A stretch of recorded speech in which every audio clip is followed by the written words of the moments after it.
Bai, nik uste dut holan baloratzen dugula partidua, ezta?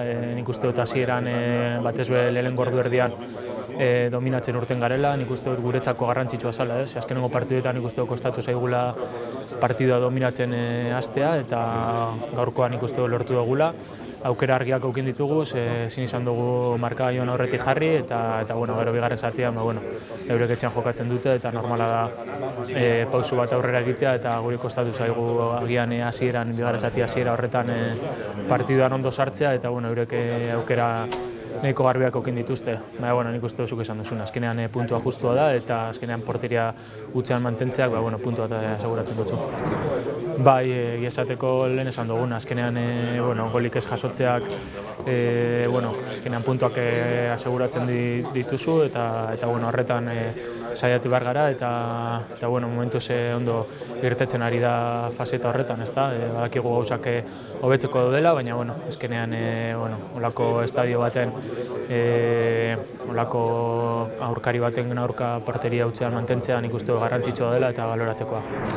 Bai, azkenean hemen tokatzen dena da entrenatzaileak zugaz kontatzen duenean ahalik eta hobetuen egitea eta nik uste dut defentsa lanean denok ondo gabiltzala, gol gutxi jasotzen ari gara eta hori positiboa da bai defentsentzako eta bai taldeantzako generalean, ezta. Hau ez da paratzen eta orain partidu oso garrantzitsua daukagu Las Palmasen berriro. Guretzako garrantzitsua izango litzateke 3 puntuak lortzea, nik uste dut ligan papel ona egiten ari galera eta horretan saiatu behar gara buru belarri, orain deskantzatu, ahalik eta hobetuen preparatu partidu hori 3 puntuak aurrera ateratzeko. En la primera parte sí que hemos estado quizá nosotros mejores, luego la segunda parte nos ha costado salir, ellos quizá han salido con un poquito más de intensidad y ahí sí que han creado yo creo que más ocasiones, pero yo creo que Yago ha hecho buenas intervenciones y al final jugamos todos y por unos jugadores o por otros lo más importante es mantener la portería a cero y también al final eso te asegura un puntito por lo menos.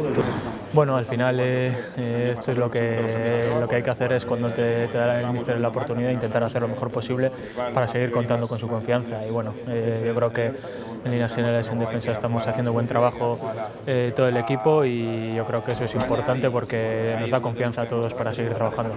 Sí, la verdad que esto no para y ahora volvemos otra vez a la Liga, pues a por todas otra vez e intentar ganar ese partido porque sería otro paso importante también en cuanto a clasificación.